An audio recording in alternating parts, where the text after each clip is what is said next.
জাতীয় নির্বাচনের আগে অস্থিতিশীল পরিস্থিতি সৃষ্টির চেষ্টায় ঝটিকা মিছিল করেছে কার্যক্রম নিষিদ্ধ আওয়ামী লীগ ও এর অঙ্গ সংগঠনের নেতাকর্মীরা। বিভিন্ন এলাকা থেকে অন্তত 131 জন নেতাকর্মীকে গ্রেফতার করেছে ঢাকা মহানগর পুলিশ ডিএমপি।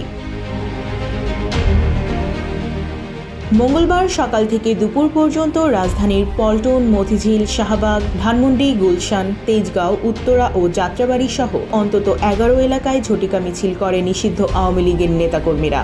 জীবন অবাক না করলে কে করবে? 28% মিল্ক ফ্যাটের অবাক করার সাথে ফ্রেশ মিল্ক পাউডার। জীবন অবাক করুক প্রতিদিন।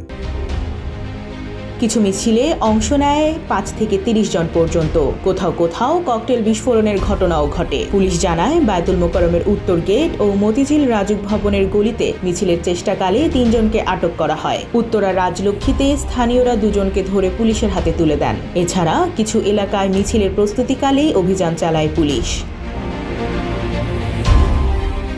পুলিশ জানায়, দিনের বিভিন্ন সময়ে অভিযান চালিয়ে গ্রেফতার করা হয়েছে অন্তত 131 জন নেতাকর্মী। গ্রেফতারদের মধ্যে আছেন কক্সবাজার, খাগড়াছড়ি ও মাদারীপুরের কয়েকজন ছাত্রলীগ ও যুবলীগ নেতারা।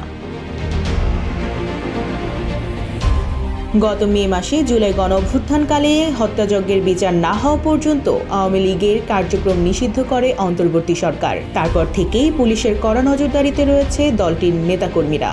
ডেস্ক রিপোর্ট, জয় দিন।